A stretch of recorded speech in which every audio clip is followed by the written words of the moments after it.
Hello, everybody. Welcome to this week's episode of the Overflow Podcast. My name is Joaquin. And I'm Jae. And we are so glad that you are here joining us on this, the whatever week of the year. Second week of the year. Second week. Wow, it's already 2 weeks in. Is it the second week? I believe so. Yeah, it's the start of the second week. Start of the second week. Wow. Can't believe, the 2 weeks have flown by. 1 week has flown by so fast. I can't believe we're already in the second week of January. Dun, dun, dun. Right? Isn't that what everybody always says? You know, oh, my God. Oh, my goodness, it's March already. But anywho, we're excited to be here. We're going to be talking about a bunch of stuff. But as always, what up, Jay? How you darn? What? How you darn? Oh man, chilling. I've had as you allowed me to unload earlier. Correct. Yeah. Really busy week. Right. Stressful week. Well, it's been a stressful couple of months, but Yeah. I smell you. Today. I feel you, dog. Today has been like, forget about it. It's been crazy. But thankful that I am still Employed? in God's hands. You're still in God's hands. Because he's got the whole world in his hands. Exactly. So no, you know what though? All of us are in God's Right? hands. Yo, check this out. Some more than others. I was talking to somebody about all this going on. Right?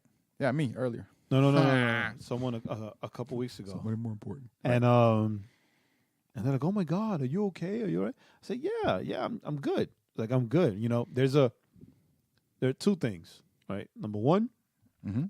this has already happened to me before with the same company. Correct. Right. It's like So- it's like when you break up with a girl and you go back to her. Right. So like nothing Yeah. that happens is a surprise. Right? But if Uh, you go for it again, then Right, it's on you. it's on you. So I was able to see the signs and recognize them for what they are. I just lost it. What?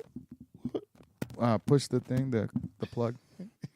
Yo, Push the plug in the back of the mic there. Make sure. All right, go ahead. Yep. There you are. All right. So I was able to see like the signs and respond accordingly. But Correct. there was a difference this time. Right. And this is what I was telling the girl that asked me. It was a girl at work.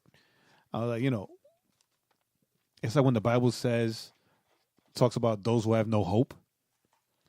Correct. Right? Like I'm not that guy this time, right? I'm like, I know who my source is. Like I come to work every day, Right. but I know who my source is, and I'm confident in who my source is. So if I get an email, I get an email. If I don't, I don't. But my source is the same. Because I'm not speaking like this to some random person. She's also a believer who actually got laid off. Oh, okay. Right? So it's like you have to be confident in who your source is. Right. Right? Not in this job, not in any job. Right? Be confident in who your source is. God will carry you. He's got you. Don't worry about Who it. got you? Right. Yeah. Right? Yeah. So, look out for you. Thanks, Jay. Thanks so much. So, and that's with everything that's been going on. Right? That's like my ongoing thing. Right. Whatever God allows, and whatever He keeps. Right? Right. Just keep it moving because He's my source. So, whatever happens. Yeah. That's all you can do, right? Yeah. And sorry, and I don't say that to like try to make myself super spiritual. Right. I learned that very hard lesson the very hard way. Well, some people got to learn the hard way. I guess I'm the kind of guy who has to find out for myself. Yeah. Some people have to learn the hard way. I'm on my knees and I'm crying for help. For help. For help. Yeah. So that's cool. Yeah. This week, I'm trying to get back into the swing of work and the swing of things, and I did get a good email today. Nice. Yeah, our director sent out an email to the corporate securities. If you spoke El Español, to let the your supervisor know that you'd be interested in taking a little aptitude test. It'll be about 30 minutes with 2 Spanish-speaking managers. And if you pass the aptitude test, it's 50 cents an hour more. Ooh, so did you get it? So the email came today. Right. So I told my supervisor, and he's supposed to run it up the ladder. But my thing is, I almost emailed my director, like personally. Yeah. And been like, Mike, every time you see me, you speak to me in Spanish.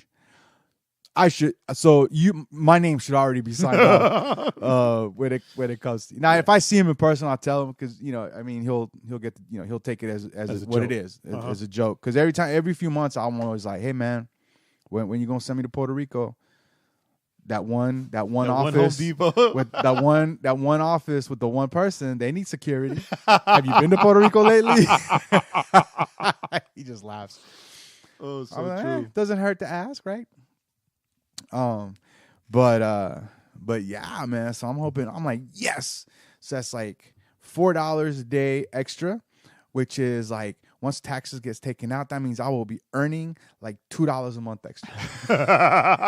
I was gonna say $1.50, but hey, keep your hopes up. Let me have my hopes. I mean, I let me keep 50%. Right, they're already taking 30. Oh my goodness. But yo, that's dope. Yeah. That's dope. So hopefully, I don't know, it works out. It doesn't work retroactively, right? No. Right? Because I would have been like, y'all been here 10 years, dog. Word. That's a lot of 50 cents. A lot of 50 cents. No, I wish it worked. Yeah. Well, what's funny is that Ray, who's one of the managers, I don't know the other guy, but the Ray, who's one of the guys, the managers you're supposed to talk to. I guess they're just having like, you're supposed to have like conversational Spanish. It's basically all it's supposed to be. Yeah. When I was hired again now, this is so funny. When I was hired again now, they called in Alejandro of all people, right, to hear me speak Spanish with him and see how it was, and it was supposed to be like work conversational, right? But since we're old friends, he was like, "Hey, how's the family? How's the kids? They must be so big. Oh yeah, it's good. What's going on?" Like it was like a quick catch up, and then we had to stop. Like we had to stop because we just got caught up in conversation. It was like, "Oh well," and he turned around. "Oh, well, as you can see, he's fluent. He's conversational, and yes, we just had a good conversation, and everything's good." Well, that's the thing. Like Ray knows I speak Spanish. Right. Like I said, this other guy doesn't know me. I don't know, and I don't know him. But I'm like, I can do conversation. That's all I know is conversational Spanish. So, granted, I guess they just want to see it. Yeah. But that's the thing, right? So like Ray sees my name. Well, first of all, they see my name, right?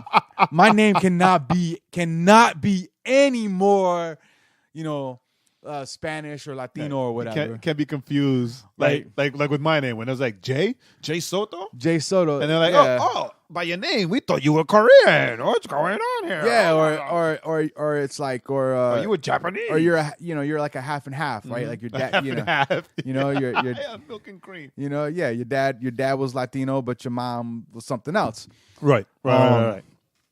But my name, yes, there is no mistaking. Like, how many jobs have I not been called? Because they can't say my first name. Joaquin? I'm not gonna embarrass myself. Joe King? Is your name Joe King? Throw that away. But yeah. So hopefully Ray sees my name and be like, "Hey man, listen, blah blah blah. You're good. I got you, dog." He's a manager. He probably won't do that. Yeah, but he can't do that, right? Because just because your name is Spanish doesn't mean you speak Spanish. No. I'm saying, but he knows me. He knows who I am. Right. It's, you see my name.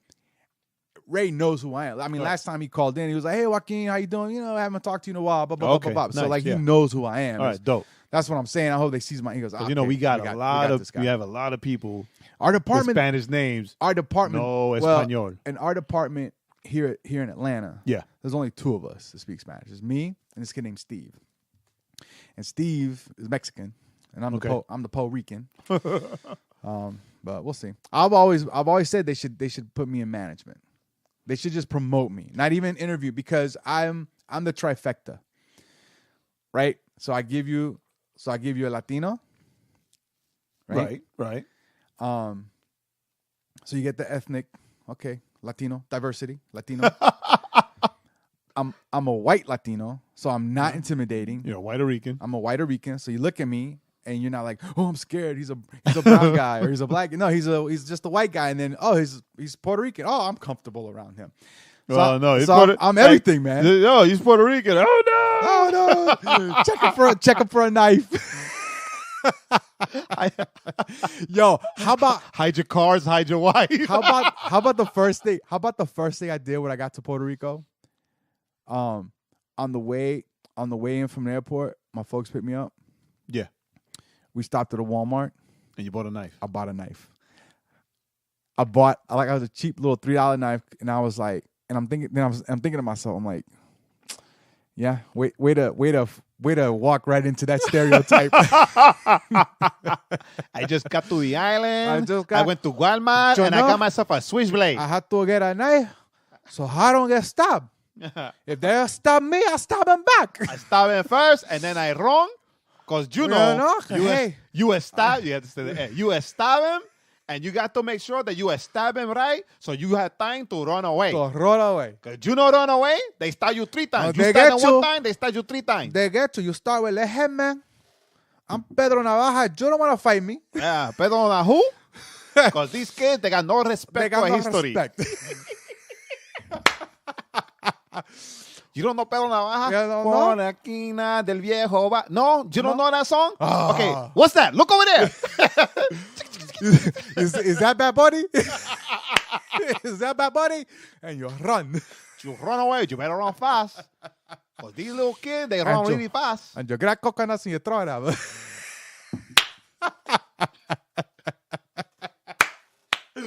That's messed up. And that's the comedy for this episode.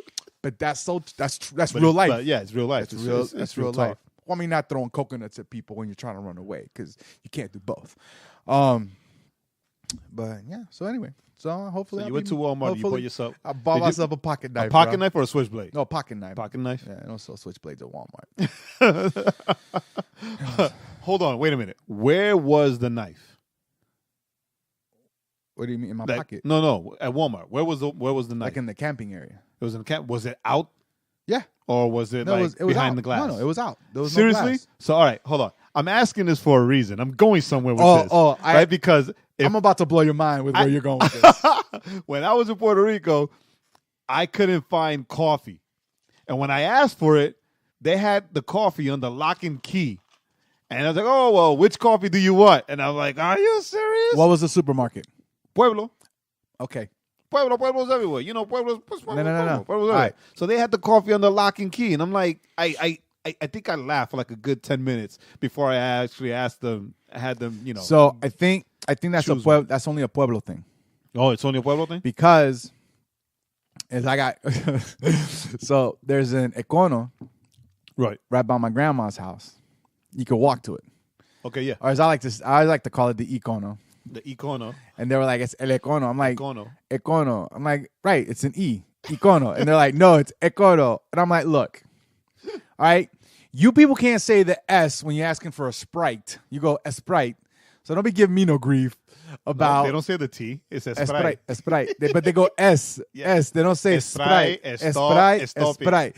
So don't be correcting me on my. It's an E. I'm saying Econo. It is an E.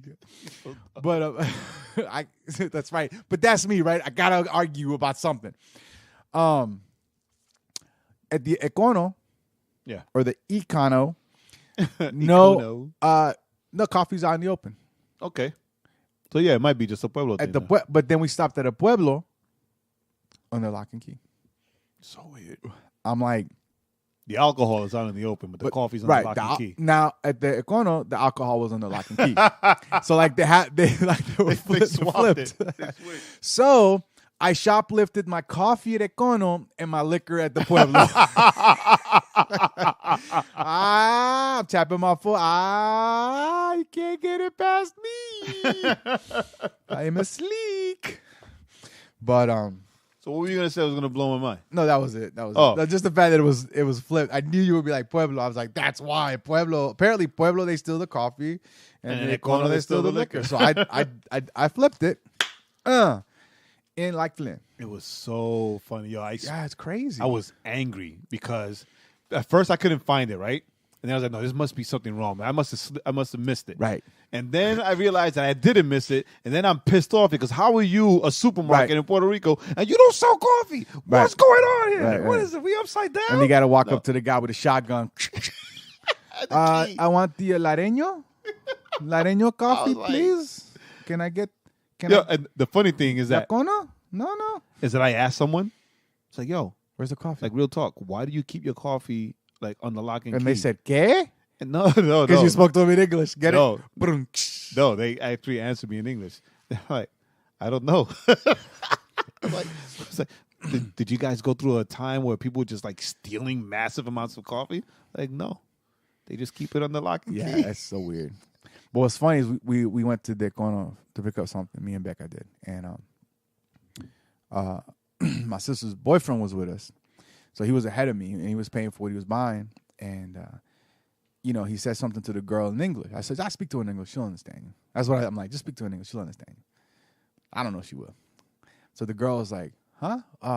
So she didn't understand us. So of course I'm right behind him. So I start giving her a hard time. I'm like, "Hey." It's like, how you not speaking English? Right? And she's like, I'm like, how you not speaking English? Yeah. I didn't. I said, it was clear. The guy bagging the groceries, who was an employee next, he starts on her. You got to speak English. He's like, how you? She's like, he goes, and so she's like, oh, well, why don't you speak English? She goes, I do speak English. I got family over there on the mainland, right? Allá afuera. I speak to them in English. Blah, blah, blah, blah, blah. And I'm like, yeah. I say, yo, Dude, how you gonna make it? And then I dropped this on her. I said, oh. I went, oh, I got you.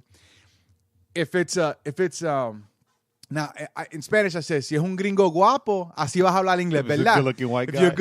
you're a good-looking American, right? Right. Then all of a sudden, you're going to be like, hey, papi, how you doing? How you doing? Yo, the funny thing about that is that I always believe, since you were in Carolina, that's more north, that's closer to San Juan. Yeah, we're like 8 minutes from the airport. Right. So most people there that I've come across speak English, right? Because that's more touristy. Right. Right. And meanwhile, I was in the South, right? And like the people there, they spoke English. Right. Like, no, like I didn't have that issue. And then the one time that I went to Lares, and like the restaurant that we went to, right? Like the kid, remember I told you that the kid spoke like perfect, no accent English. Right. And I was like, oh, so yay, you have family out there? And I've never left the island in my life. Yeah. I was like, so what's up with this English? Like this English is like, you've got no accent. Then his sister showed up who worked in the same restaurant and she had the strong accent. Right. And I was like, all right, no, there's something wrong here. You're lying to me. I was like, no. So how you learn this English like that with no accent? Hip hop. That's a lie. It was like that's a lie because then he should have some kind of accent, whether it's Southern. No. He didn't. When I say no accent, he didn't have. No, he had an accent like he was like you, like from back home. Gotcha. But he didn't have like that strong Spanish accent like his sister had. So he was like hip hop. Like I just like really listened to like 90s hip hop. I learned all my English from listening to 90s hip hop. Nice. I was like, yo, nice. That's how I sound. Yo, props. That's what I tell, right? Props. That's true because that's how I don't have like that real like southern accent. Southern accent. Even New Yorkers are like, yo, where were you from? Yeah. Atlanta. That's my favorite. My favorite is when New Yorkers ask me where I'm from, and I'm with you, and it's like, where you from? I'm like, Atlanta. I told you, just tell them you're from Brooklyn. They're like, what? I'm like, yeah, man. I never. I said, I just recently been to New York. I've only been to New York like 3 times. Like 3 or 4 times. Your pizza's overrated. What? And I laugh. And Jay laughs and laughs and laughs. And I laugh and laugh and laugh. And then Jay tells them, you know what he's about to do, and you fall for it every time. Single time. Right, Joe? Joe's one of my older brothers. Every single time. Every single time he gets caught up. Every time Joe falls for it, it's one of my favorite The funny thing is that now I do the setup.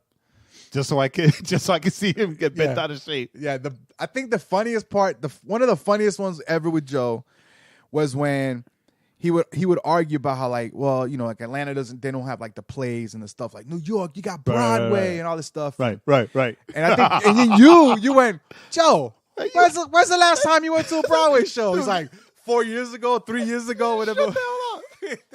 Yeah, well, that's what he was like. Atlanta, you only have like one theater, the Fox Theater. You don't have like New York. You got Broadway shows everywhere. Like, yo, since when did you go to Broadway shows? When's the last time you went to go see a show on Broadway? 3 years ago. So it was like 5 years ago. That's right. I was like, what? Yo, even I've seen a Broadway show, and I'm in Atlanta. Like, you can't argue about stuff you don't do. Shut up. Yeah, and like, it's like, really? Because that's the thing, right? Because he kept saying, like, you get Chinese food at 3 a.m. I was like, when's the last time you got up at 3 a.m. to go get Chinese food? Or when's the last time you were out that long? Right? It's like, what is this? What is it, Joe? The point is that you can do it. You can do a lot of things. You can go skydiving. Do you go skydiving? You can fly an airplane. Do you fly an airplane? Oh, my gosh. I love hanging out with Jay's brothers just because, you know, it's just fun kind of winding them up a little bit. Oh, it's hilarious. But yeah, good times. Especially hilarious for me because like I realized that a few years ago I was just like them. Right. I was just like them, and I was because now they argue with me. Nah, you're a Southerner. I was like, I'll be a Southerner. I'll be a Southerner. Right. You know what? You know what I'm at? You know what I am as a Southerner? They're like, what? Enjoying 70 degrees in the winter. That's right. while you're pissed off and all the snow. While you got to dig your car out. Or you go, I'll take the train. I would have to dig my car out. Because you can't find your car.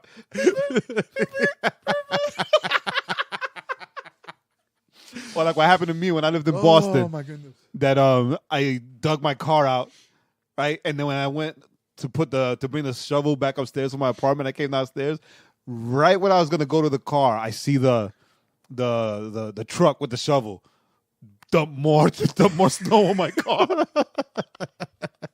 Well, that's like, you know, it was like something straight out of a movie. Well, that's like, you know, that's how like you know, Northerners, right? Because it's not just the New York, it's just the Northerners, right? They always talking about we don't know how to drive in the snow here. Yeah. Well, I've been in New York and I've driven in the snow.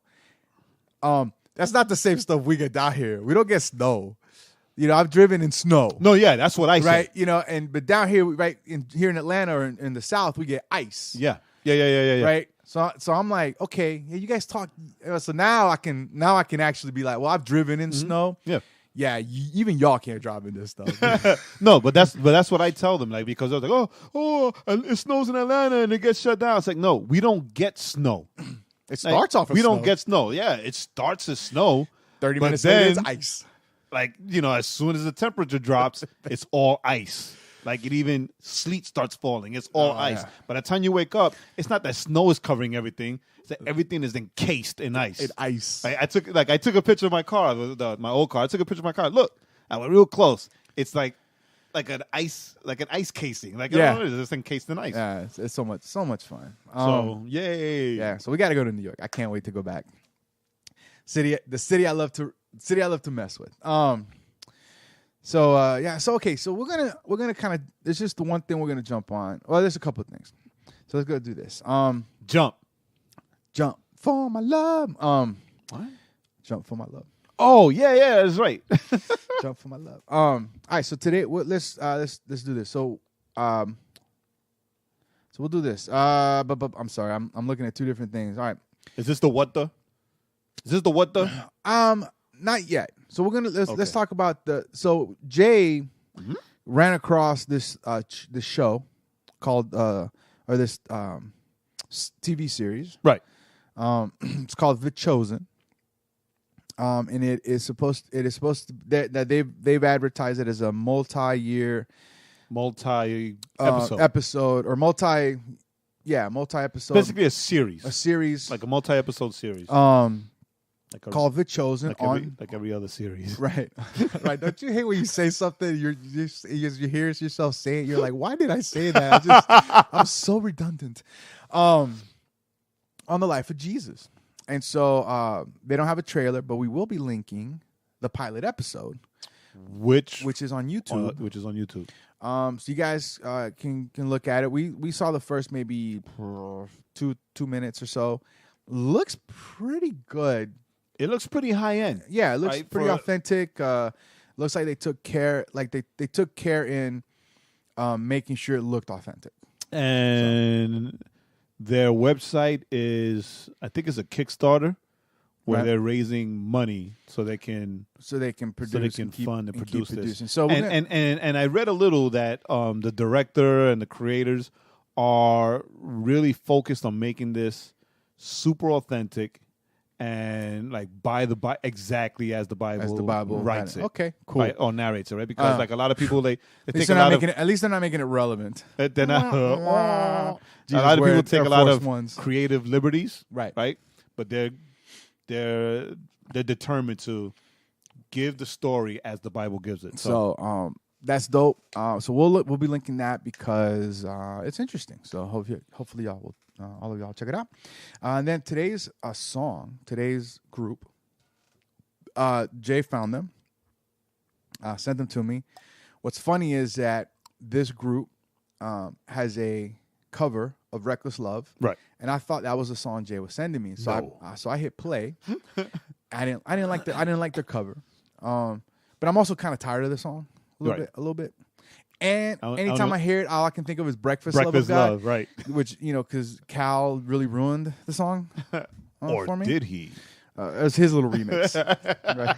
His little remix. It's up in the pantheon of like the breakfast song with the Newsboys Breakfast song, right? Hey, Corey Asbury liked the video that I tweeted of him singing Breakfast Love. So, but what's funny is then I started listening to other stuff and I actually listened to the song that Jay was talking about. So the group is called The Verses, and the song's called Hold On, and really good song, and it really kind of that was in the song. No, yeah, that was the song. And the song Hold On kind of fits, just kind of what we started talking about last week, with the fear monster, and as we're going to kind of continue this in a second. So once again, it'll be on the Spotify playlist. It'll be on the website and blah blah blah blah. So Verses, Hold On, it's got that kind of electronic, it's like the electronic worship style that is kind of big, but it's dope. We liked it, so we'll share it. And if you don't like it, then don't listen to it, I guess. I mean, that's it. So here's the one what the article before we jump into kind of keep exploring this whole thing about fear. Kim Kardashian. Oh, this is the what the. I didn't know that was the what the. Yeah, this is the what the. I thought the what the was the Christian Bale crap. Well, we can talk both real quick. So, the Christian Bale thing is basically he won a Golden Globe for Best Actor in a Motion Picture, Musical, or Comedy for his portrayal of former Vice President Dick Cheney, and in his portrayal of former Vice President Dick Cheney in the movie called Vice, and in accepting the award. He said that he goes, thank you to Satan for giving me inspiration on how to play this role. And, it's pretty bad. Now, Liz Cheney, who is the VP's daughter. The daughter, right? She tweeted. Say now this is messed up, but it's because it's me. It's kind of funny. Satan. I don't know what she did. Satan. She tweeted this. Satan probably inspired him to do this too, and then she linked Christian Bale arrested for assault on mother and sister. Oh, The Independent, and then she linked to the article in the Independent newspaper in the UK. So shots were fired, shots were returned. So I don't know. Jay's the one that sent the article. Was that just the thing that popped up in your mind that made just the whole like thanks Satan? Actually, to me, he was being cheeky about it. Someone I'm not saying they're not what I'm saying. Someone posted that last night. Right, because the Golden Globes were last night. And they're like, oh my God, did he just thank Satan? I can't believe it. And my response to that was like, really? You really can't believe it? Really? Like in these days and times? Yeah, with really? Yeah, right. With Kevin Spacey went to court this week. Yeah, he's going to jail for 5 years. He gonna end up. He gonna go to jail for 5 years. He gonna be all right. Locked up. He gonna be all right. Yeah. So he went to court because they're looking at going to trial. Then that 4-part R. Kelly documentary came out. 4-part or 3-part? 4-part R. Kelly documentary came out where girls were. Yeah, I don't even want to talk about that. We're saying how he was messing with girls that are underage. So him waste saying no podcast time on that. But what I'm saying though is for people to go, I can't believe he said Satan. Come on, dog. That whole R. Kelly thing, I can't believe people are acting surprised. Like we've known that. Right. We've known that. Right. Watch the Boondocks episode. We've known that. We've known that. We'll leave it at that. Stop buying his music. Get that man a therapist. So, and then the other thing was the Kim Kardashian. There's an article that came out. Kim Kardashian teases that Kanye West is launching a Sunday service with church choir playing his songs. And so there's just a series of videos with this church choir. So it seems Kanye West may be launching his own church with his wife, Kim Kardashian, announcing on Twitter that he is starting a Sunday service. Tweeting, she wrote, "Our new Sunday service is starting. Check out the rehearsals on my Instagram stories." And then it's basically clips of them playing his songs for, I guess, their Sunday, for their church service, I guess, if that's what they're doing. And now the cute thing about the videos was watching the little baby dancing around. That was the cute thing. Super cute. But my question to Jay was, well, so here on the podcast, as you guys know, we're always kind of super like, come on, when it comes to celebrities and all these different people who claim, right, all of a sudden they're Christians, or just because, they decide to read a book of the Bible on Instagram, and everybody immediately jumps on and it's like, oh, look at this guy. He's a Christian, or he's not a Christian, or he's doing this or that. So my question, Jay, is how long does it take before people jump on the, oh, wow, Kanye's got a church, doing a church service. That's awesome. He's a Christian now. Well, that's the thing. It's not so much when Kanye posts or when Kim posts, but when Rapzilla co-signs. Right. Well, anybody, any Christian artist. No. When Rapzilla co-signs, when Rapzilla says, hey, look how great this is, then all of it, then they all follow like sheep. They all fall like sheep. Yeah, I'm putting it on Rapzilla. I don't know that I'd put it all on Rapzilla. People can jump on the bandwagon all on their own.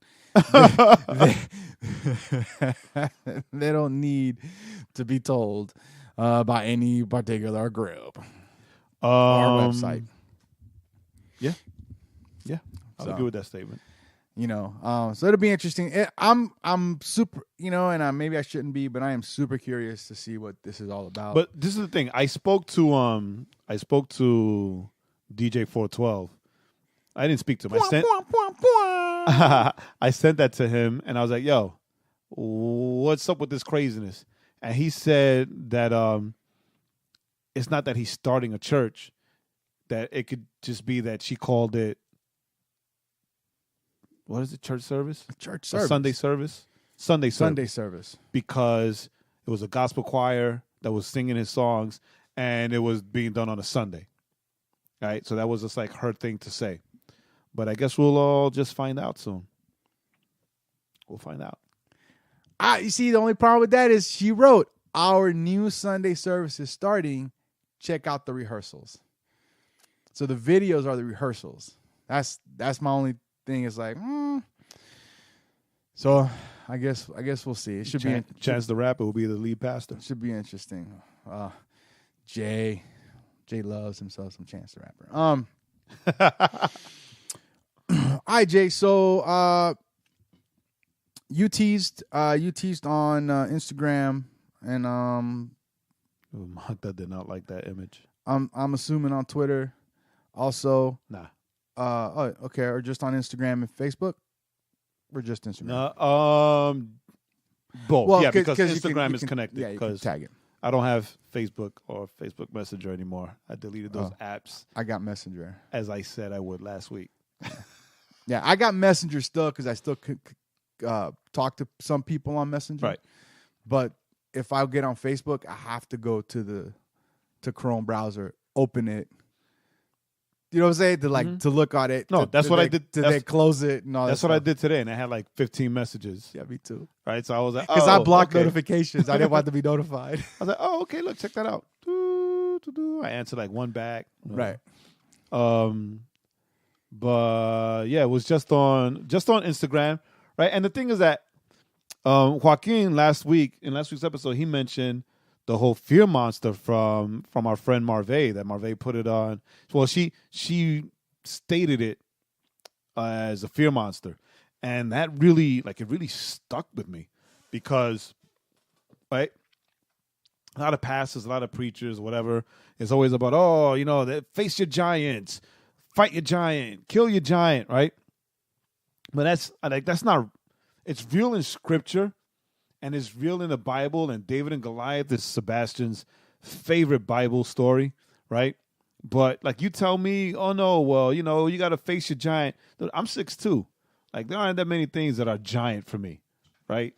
Or when I think of my fears, I don't think of my fears as giants. I think of my fears as fears, right? For me, giants aren't scary, right? Like I said, like I'm 6'2". Giants aren't scary, but they are to me. I'm 5'9", and there aren't that many giants anymore. Like people are just taller now. They're bigger now, right? So like, unless you're talking about Los Gigantes de Carolina, because those guys were they're dead, so they're shrunk. I don't care. I have no idea who you're talking about. Los Gigantes de Carolina. But that's what I'm talking about. I remember like Pastor Charles. Like his sons, they're all giants. Yeah, I'm scared of them. Right? Pastor Charles is a nice guy. Right, but they're all big. But like it stuck on me, right? Because it doesn't matter how old or young you are, right? A monster's a monster's a monster. A monster's a monster's a right? monster. And it's a movie, and right, it's a cookie monster, dude. Like you can be our age, right? And you go to a horror movie, and if it's a good horror movie, you know what I'm saying? Not like these things that are. I don't go to horror movies. They're supposed to be horror movies, but they're based on like gore. But like a good horror movie that like really gets you, right? Dude, scary as heck. Yeah, you're like gonna the be Teletubbies scare me to death. Scare me to death. You're gonna stay awake at home. You're not gonna want to. You're gonna be screaming like a girl, right in the theater. Right, you know what I mean? Right. Like when I used to watch those the ghost TV shows. Remember that? I'm like, Jay would be like, why are you watching that? I'm like, I don't know. Like you voluntarily, voluntarily watch these shows, and I scare myself. It's so true. I remember that. Right? But, a monster's a monster. Not a smart man. And a monster's a monster. Yeah. And, it's like me when I'm in Puerto Rico. Right? When I'm in Puerto Rico, when we were kids. I'll get you. When we were kids, not even that. When we were kids, there was a specific river that we used to go to. Right? There was this area that was like super deep. It was like under a tree.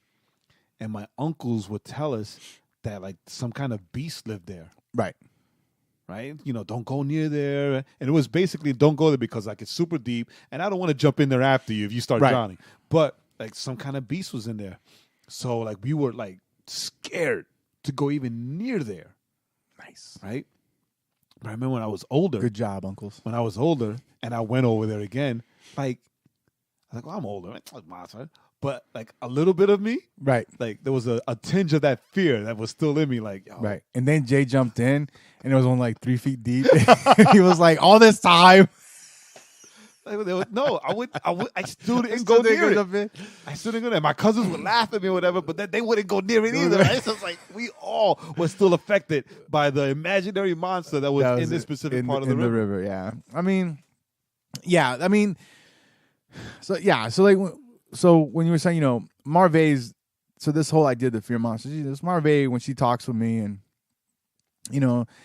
she tries to encourage me and as we talk and whatever. And it always comes back to that, right? Because it always comes back to why do I? So we're talking about me, right? So why do I not accept something or not do something? And then it's like, well, I don't know. So what's the fear? What's the fear in?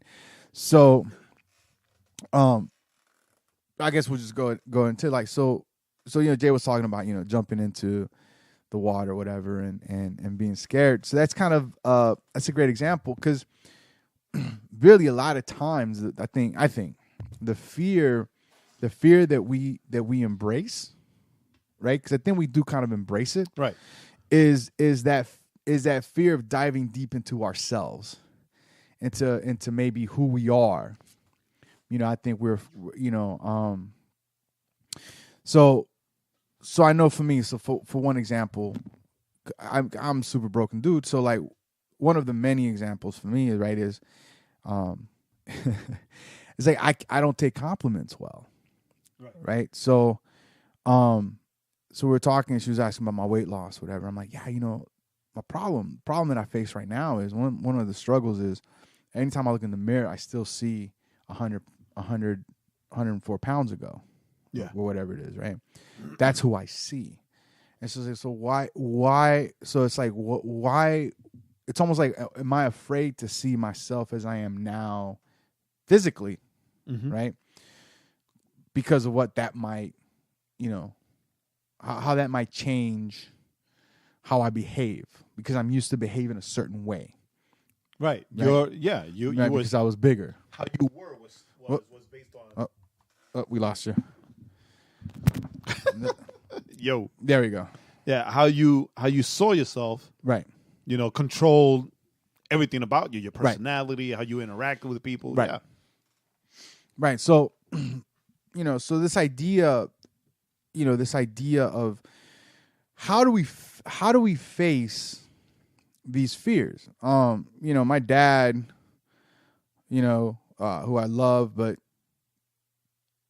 it's funny sometimes how parents kind of, the things they say to us sometimes and how that just kind of messes with our heads. My dad will, so, I'm 40 something. How old am I? 43. 43. That's right. Cause you're always 2 years older than me. Always. To the day I die. I'm 40 unless no. So I'm 43 years old, I'm not married, don't got kids, whatever. So ladies, hey, if you want to be with someone who's a coward, no. So my dad, my dad will say, and he'll say this to people. It kind of messes with my head. He'll go like, well, my son's problem is he's afraid of talking to girls. Ow, Jay. Jay got so angry he slammed the table. My dad will say like, oh, my son, I don't understand. My son, he's afraid to talk to girls. Right. And of course, me being me will say, well, of course I'm not talking to girls. I'm a 43-year-old man. That's weird.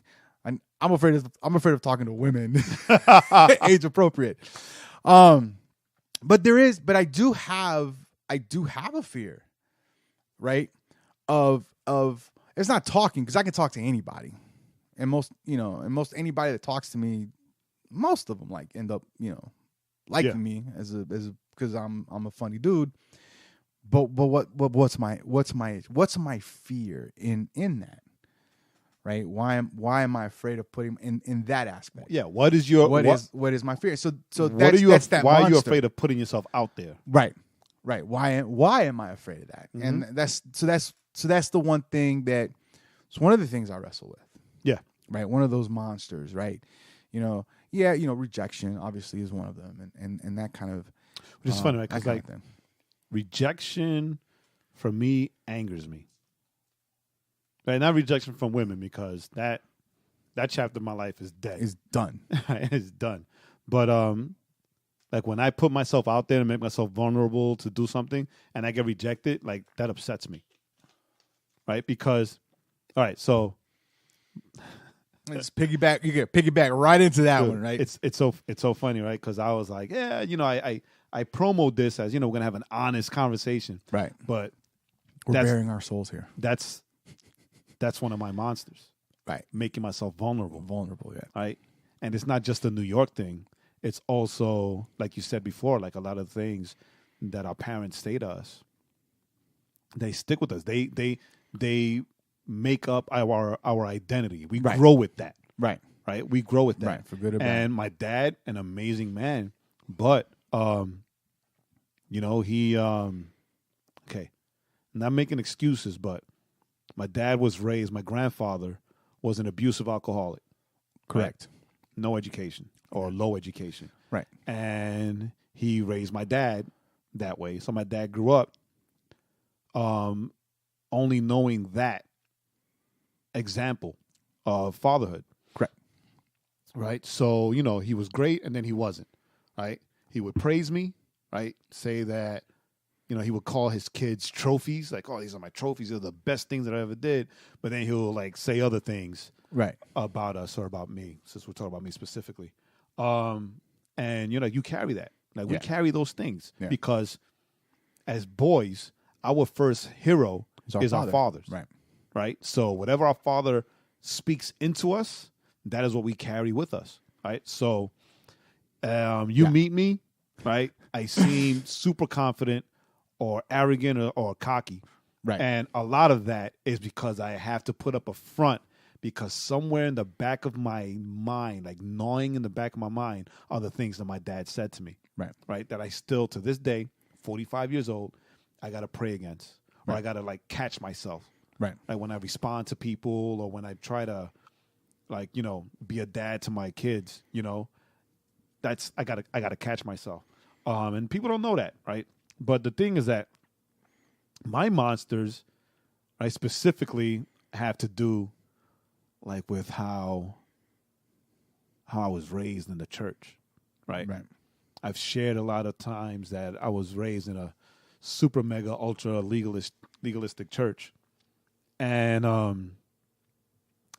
yes, I am completely healed from that. But that doesn't mean that a lot of things don't like try to pop back in. Right. Or I try to creep back up. Right. And I gotta quickly reject them, quickly rebuke them. Right. But dude, like I would be told things like, God's not gonna cover that because you're only 14. So God's not going to be with you and allow you to do XYZ, right? It doesn't matter what it is, right? And I'm like, dude, like, yo, you people put me through Bible college, right? I know that David was used at a young age, right? If God used David at a young age, not that I'm David because only David was David, right? He's Jose, but why can't He use me at a young age, right? I mean, what does that even mean? Like, show me in Scripture. Yeah, it's show me in Scripture. It's like God will use the young, but He can't use you. He's not going to use you because you're young. And and then the thing with me is my whole life in church, by my family. The one thing that people will say to me is that made me feel like completely rejected. And it's probably the whole rejection thing, right? Like they would say things like, I don't know how people put up with you. Right? You're so rude. You're so loud. You're so like, God's not going to use you because you're like this and this and that. Right. Or like they would tell my ex-wife, like they would tell me about my ex-wife, you're blessed that this woman is still with you. I don't know what she sees in you because XYZ. Right. Meanwhile, it wasn't me. Right. But right. Even when she tells me, all these people say this about you, when you treat me great and I'm the one that's whatever, I'm the one that treats you like whatever. Right. Specifically like that, like whatever. Like right? garbage. But I stay quiet, right? Because I'm not going to have that argument because it's none of your business, right? But when I try to do things, right, that's what creeps up. Like the fear of failure. Yeah. Right? The fear of failure because nobody's going to accept me. Nobody's going to support me. Right. Because failure, failure is a form of rejection. Yeah. Right. Of course that's how we, sometimes failure is just failure, but it is right ultimately a form of rejection, right? Whether it's your business means no one wants your goods, right? Whether it's you asking somebody out, because for me, it's funny because me and Jay have had these conversations. Like so, because of my fear of ultimately is rejection, right? I want people to like me, Yeah. right?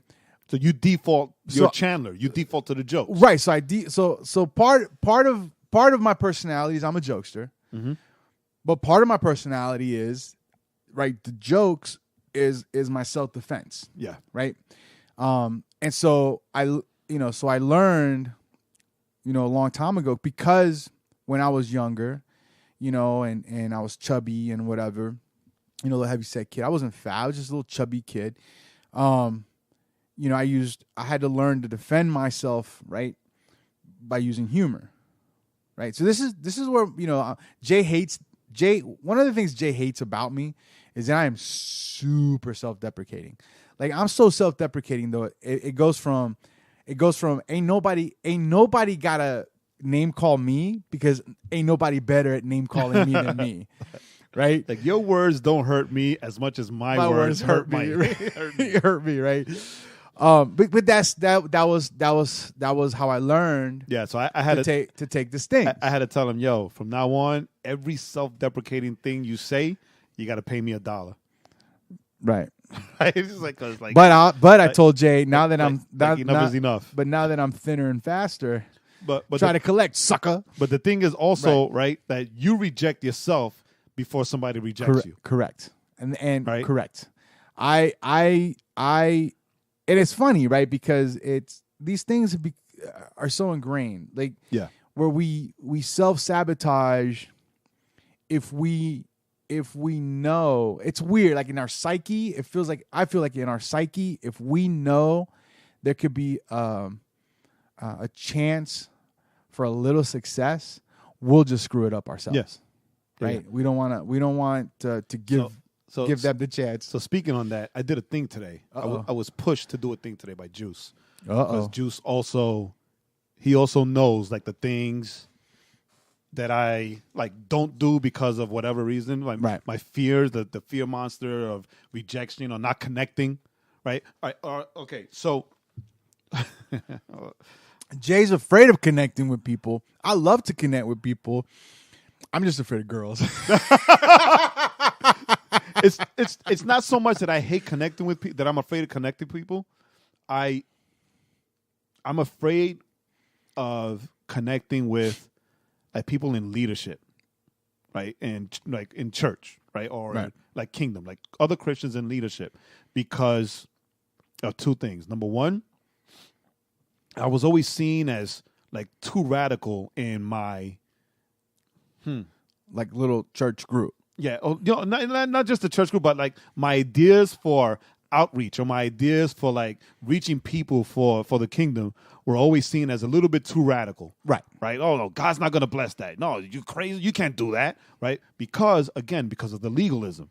Right. So if I wanted to preach at, like, a youth group or a youth thing outside in jeans and a T-shirt and my Chucks, that wasn't godly. Right. Because I wasn't in a mafia suit. Right. It wasn't godly. So because I wasn't in a suit. Mafioso for Jesus. Since I wasn't in a suit, then God wasn't going to use me. Right. And I was crazy. That's the thing. It's like I was crazy and my thoughts were in rebellion because I thought that it was okay to go out and preach to these teenagers just in the same age group, because I wanted to look the way I looked. I just wanted to, what I wear. You wanted to be relevant. I wanted this is what I wear. Right? I'm not in the church. I'm not doing a thing inside the church building, right? I'm just outside. We're in a park, right? Or at a parade or whatever, and I'm not going to go in the Christian Children's Parade in New York that they have, like, it's the last parade of the parade season in New York City. And I'm not going to be there in the hot sun in the summer, right? In the city. Wearing a full-on suit, right? Because you want me to get on a float and, like, preach or be out on the street preaching. No, I'm going to be in shorts, I'm going to be in sneakers, and I'm going to be in a T-shirt, right? Because it's super hot, right? And so it wasn't just that. No, maybe you should wear jeans. It was like, no, you are out of line. right? You are out of line and you're in rebellion and you're in sin because you're going to wear shorts and you think that God is going to use you. Or you think that the words that you think God's going to put words in your mouth to give to these people because you're in sin, because you're going to wear shorts and sneakers and a t-shirt to go preach to them. So what? So like I was afraid for a long time, right? So now I'm afraid of trying to connect with other church leaders or whatever because of the rejection, right? Because when I did my first Christian hip hop concert up in New York, right? It was under heavy supervision by the leaders of the church. Right. Even the pastor came out, right? To make sure that things were on the up and up. And it was like, oh no, well, that person has locks. They can't be in the church. They can't do anything. Oh, tell them to take their earrings off. Oh, tell them to hide their tattoos. Like, no, you tell them. Right. It's like, they look scary. You tell them. Right. And this is how I met Corey Red, who like, even for the church, he was wild. He was wild out. He was way out there. And he's kind of scary looking anyway. Yeah, he right. is. So, it's funny. And I take that with me. So when I do things, I tend to do things myself. Right. Me and my team of people. So like you, Juice, Angel, whatever, my team of people. And we get things done. Right? I don't want to, because one or two things happen. Either I go and I try to connect with other pastors, other leaders, and they'll look at me like, here, especially here in Georgia, I've learned that I get rejected and I get the side eye because, oh, look, well, this young guy with these radical thoughts, he just wants to take our youth or he wants to take our young people, take people from our church. Stupid. It's a stupid thing to think. Right? But it's also a stupid reason to reject somebody that's coming in if it's just the kingdom. Or if not, then I get the side eye because it's like, oh, that's crazy. No, we're not going to do that. Right. We're not going to do Well, that. but We're not going to support you because you're kind of crazy. Or like when I went to Michael's church and I introduced myself to his pastor, I was like, oh yeah, I'm in the beginnings of like planting a church, and like dude physically pulled away from me. Like I get tired of that. So I don't want to connect with people because I don't want to get that rejection or that pushback. Right. That's why I just do things on my own. Hold on, wait. So I did a thing today. Oh. So last week, a couple weeks ago, I reached out. I found out that there's a church in the Strand.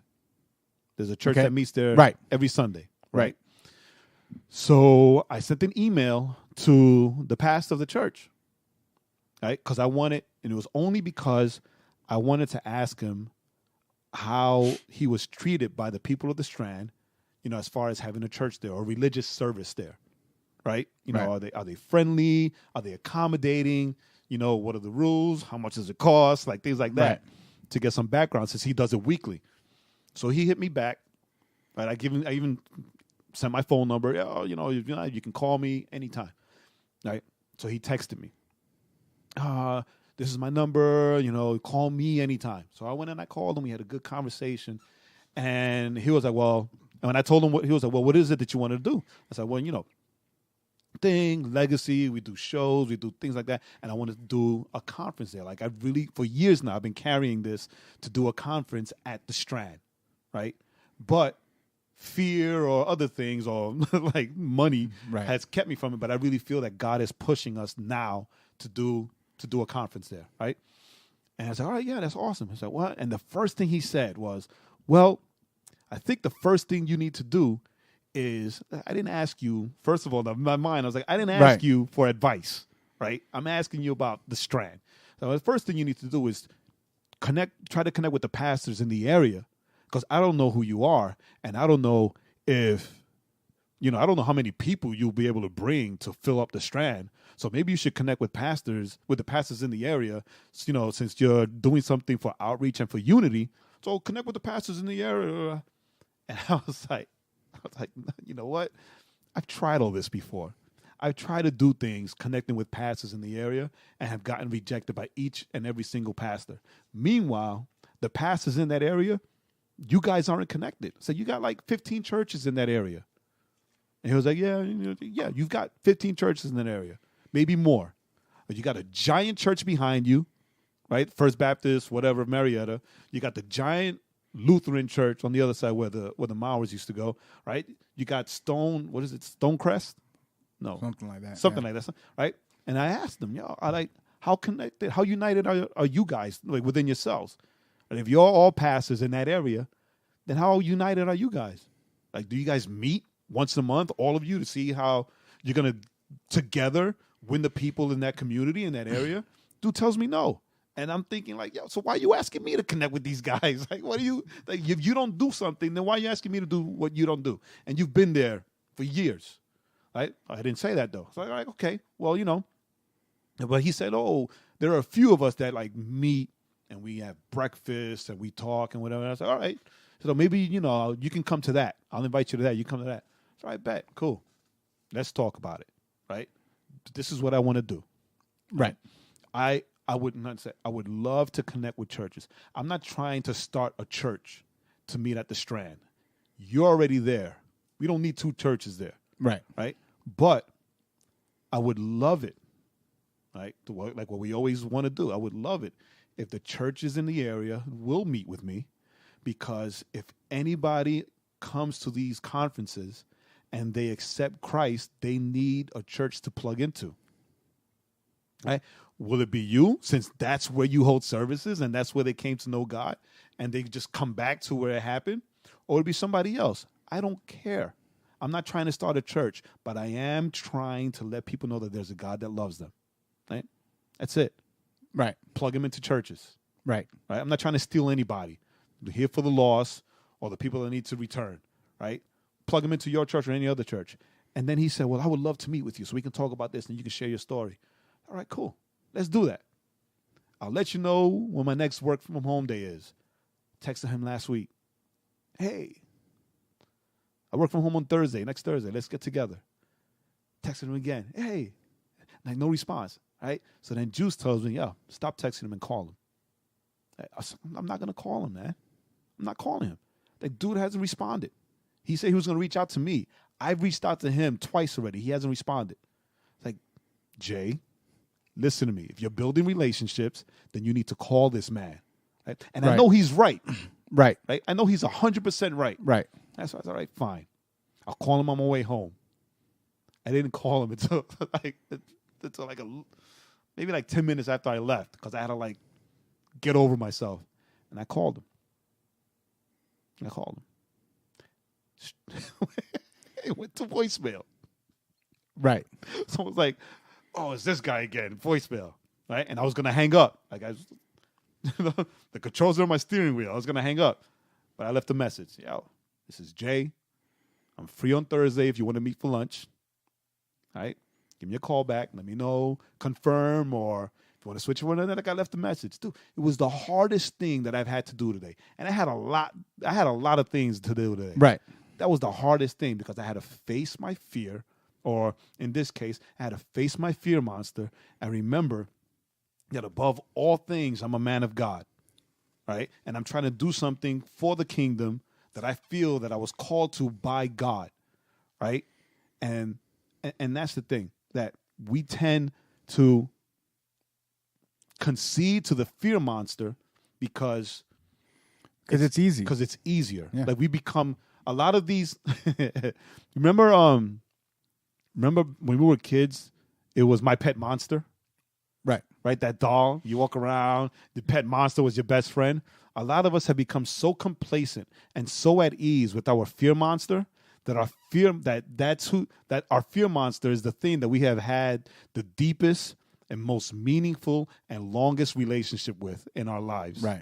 Right. We embrace the fear. We are in love with the fear. We what's the word? We tend to accept the fear a lot easier than we'll accept anything else. Even the word of God, right? Because there are a lot of verses, like the verse that you wanted to fall back on, that I said we can use it as an ending for next week, right? That he's not giving us a spirit of fear, but of love, power, and self-control, right? A lot of us know that. A lot of us quote it.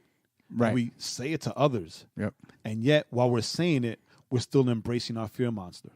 That we're still feeding our fear monster, because it's like we've discussed many times. It's easy for us to say things and encourage other people, Right. Right. But it's real hard for us to turn that mirror on ourselves, Right. Right. And Well, I'm thinking as you're talking, I'm thinking, it's funny because we're both, of all the things, I brought up the one my dad likes to mess with me about, but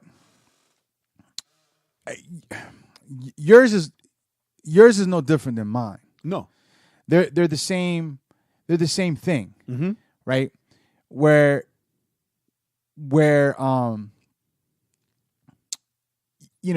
as I'm listening, I'm thinking it's funny because you don't connect, right? Or you haven't found those pastors to connect with, because there's dozens and dozens and dozens and dozens and dozens and dozens of pastors in this area, but it's because you're like, well, because this guy said no and this guy said no and this because this thing happened, right? Like I'm not gonna connect. Well, so which is the same thing. Or Tommy, right? Like everything that happened with Tommy, right? Pastor and friends, and yet here we are, right? So what's funny is that just like it's fun. It's just funny how it's.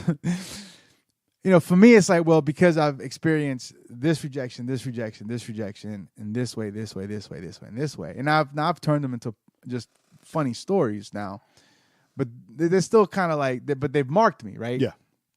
But you've always been like, well, okay, so then on to the next one, right? Yeah. Then you just got on to the next one. Yeah, because it's funny, right? Because I've never had this is gonna sound real cocky, but I've never had an issue like speaking to girls, right?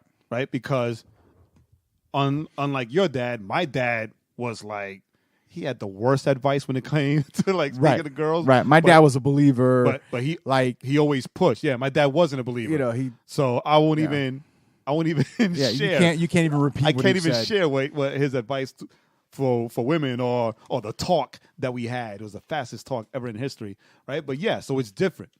It's different. But when it comes to like my spiritual fathers, right? Let's say like my own uncle would help everybody with their preaching, I guess, for lack of a better word, career, ministry, right, singing ministry. And he had me, like he lived with me.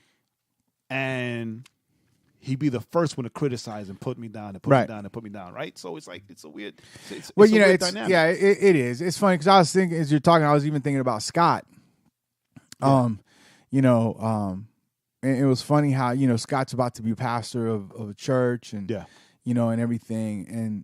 And when it was announced, I remember we had a conversation about like, this dude, I introduced him, to this guy, and, X amount of years later, right, he remarried somebody that was on the staff in that church on Florida. Right. Now they're about to start a church that's affiliated with that church. No, it's basically an Atlanta Florida. branch, an Atlanta plant of that church. And so I remember thinking, and I don't know if you remember this conversation, but I think it plays into this. I remember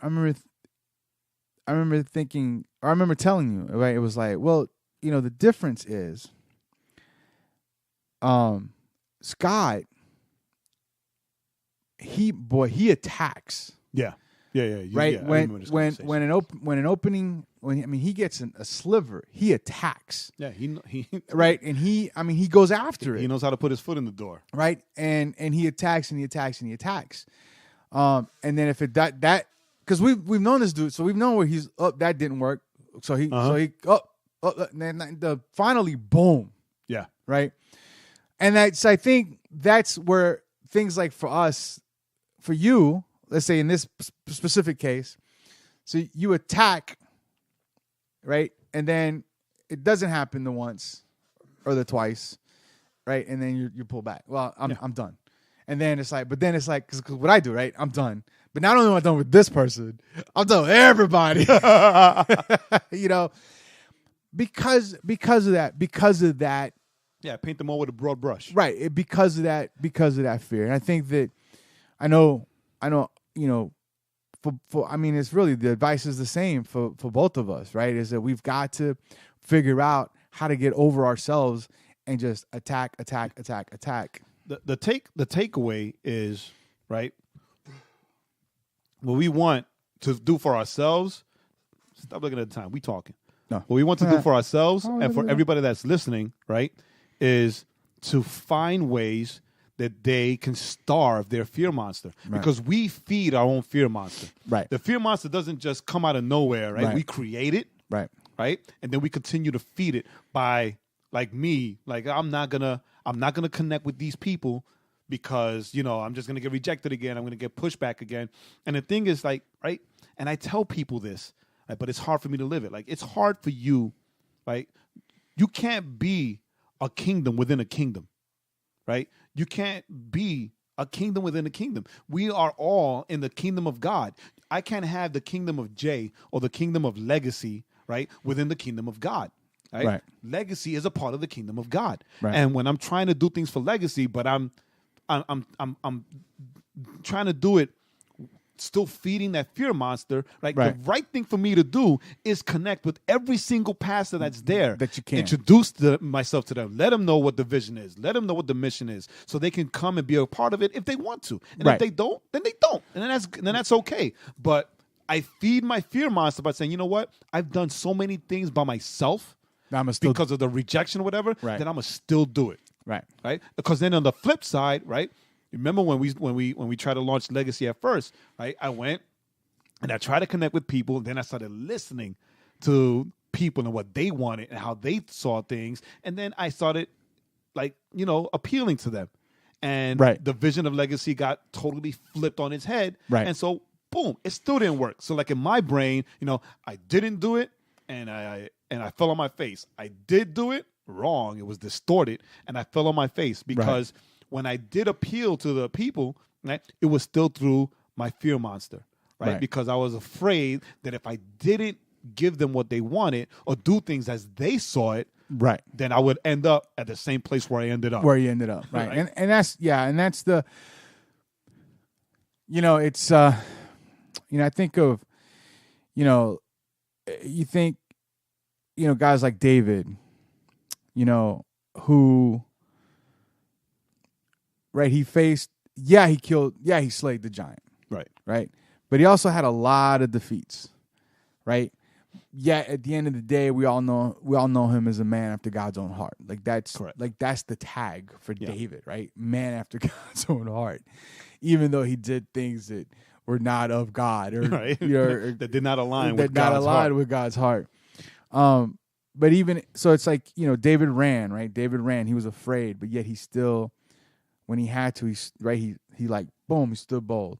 You know, Paul's the same way. We always joke about Paul, right? We're not joke, but we always talk about Paul, and we laugh about how you know, this dude, you know, gets thrown out of a town, and he picks himself up, brushes himself off, and he goes right back in to where they just threw him out of, and that's what it means, I think, to me, maybe just to me, that's what it means, right? To live with not listening to that fear monster. Right. You know, Paul said that he had an affliction, and he asked God to take care of, like, remove that affliction. And God said what? God said, you know, my grace is sufficient.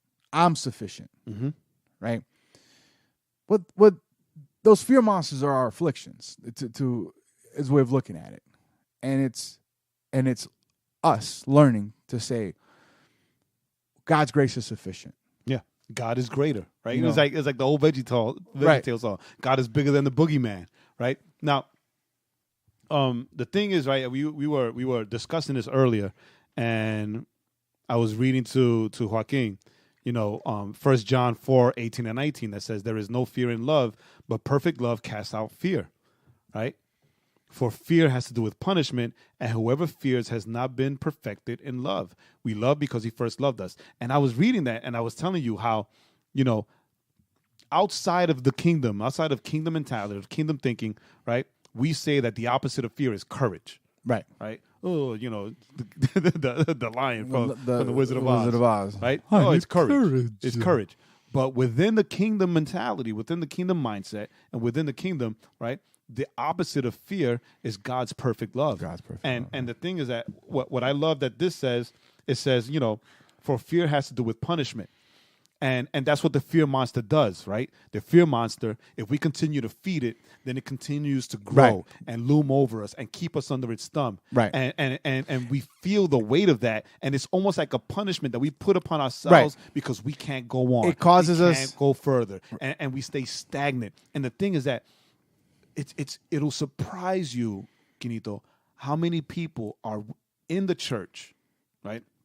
I'm generalizing, not the four walls in the building, but in the church or in the kingdom of God, that are afraid to do things for God, that are afraid to like speak to somebody and tell them about who God is and what God has done, or like to write that song or to write that play or to ask that girl out or whatever, right? And they use all these things. They just keep feeding their fear monster, because, and it's always attached to something that happened, right? That made him feel bad or made him hurt or a sense of punishment, right? Or they feel that they don't deserve or God will not do, because instead of looking at God's perfect love, right, that he pursues us with, right? We love, right?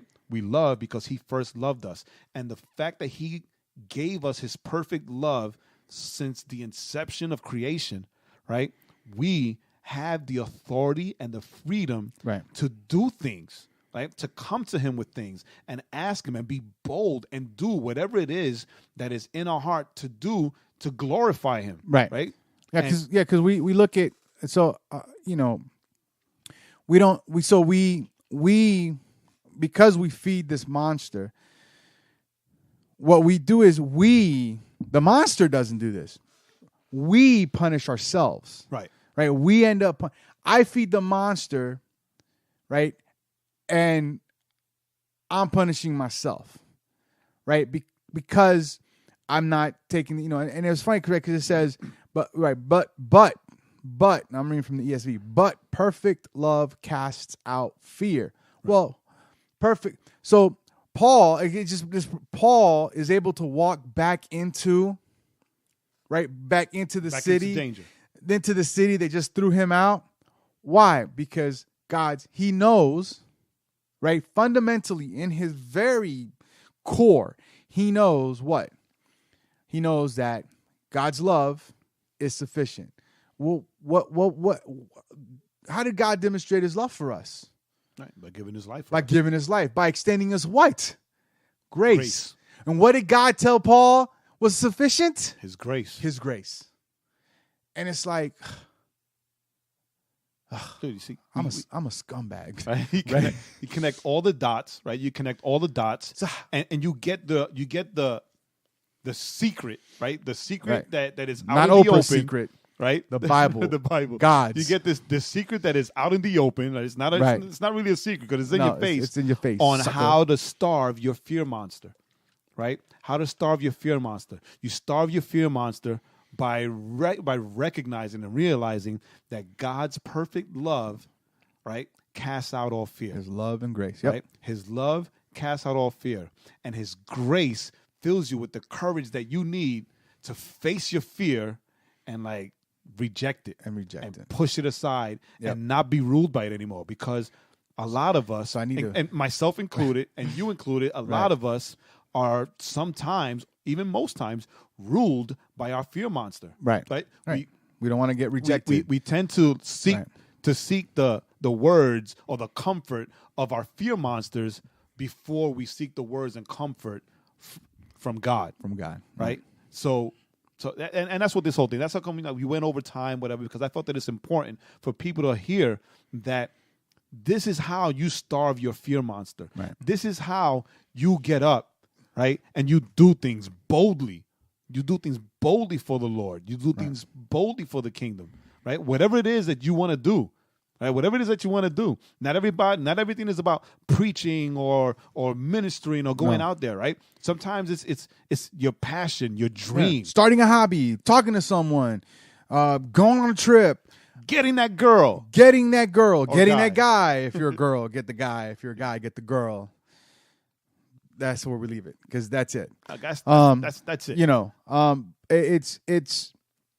It's having that child. It's whatever it is, but it's doing those things, It's because we remind ourselves that God loves us. And in that reminder, I think that's in that reminder, Scripture tells us in that reminder, right. That's what drives out. And that's how you starve your fear monster. Monster. Out. And it's funny, right? Because you go back to Paul, and I go back to when Jesus says that we must be like children, right? Right. Because, dude, right? You got to say what Bean says, right? God will help me, right? You ask him to do things, and it's not that he's not afraid. Like, he'll be a little afraid, right, and a little anxious. He's like, go ahead, Papa, you got it. Don't worry about it. You can do this. And then he'll say, God will help me. I swear to you, no lie. He'll say, God will help me, and then he'll say like a quick prayer, God, please help me do this, right? And then he'll go and he'll do it, and then he'll jump up all excited. God help me, right? And it's something as simple and as childish as that. Right? That instead of feeding your fear monsters, like, oh my God, all this happened, all this rejection, all this pushback, right? My mom, my dad, my ex, whatever, right? And it's like, no. God's perfect love casts out fear. God will help me. He has given me grace. He has given me mercy, right? Yep. And he has given me the power, right, to go back, the power to overcome all of this. Yep. Right? And just do it. Starve your fear monster. Look for God's perfect love. Look for his grace. Remember that you have been given his grace, right? And get out there and get it done. Whatever it is, get it done. And that's it. So thank you for joining us on this episode. Hopefully it'll encourage you. I feel maybe it's encouraged us. I feel like it's encouraged us a little bit ourselves, things for us to think about as we go to sleep. Do it the way I do it, right? You know what I'm saying? Just do it the way I do it. Every time you face with something that you would normally be afraid to do, right? Just do it. Just jump. Just do it and jump. So, thanks for joining us. The Overflow Podcast. Go to the Overflow Podcast. Go to the Overflow Podcast. Overflowpodcast.com. The Overflowpodcast.com. Everything is there. You can subscribe to the podcast and all the stuff we've talked about. Till next week. Thank you for joining us. I'm Joaquin. And I'm still Jay. And hey, this was the Overflow Podcast. Till next week. Peace.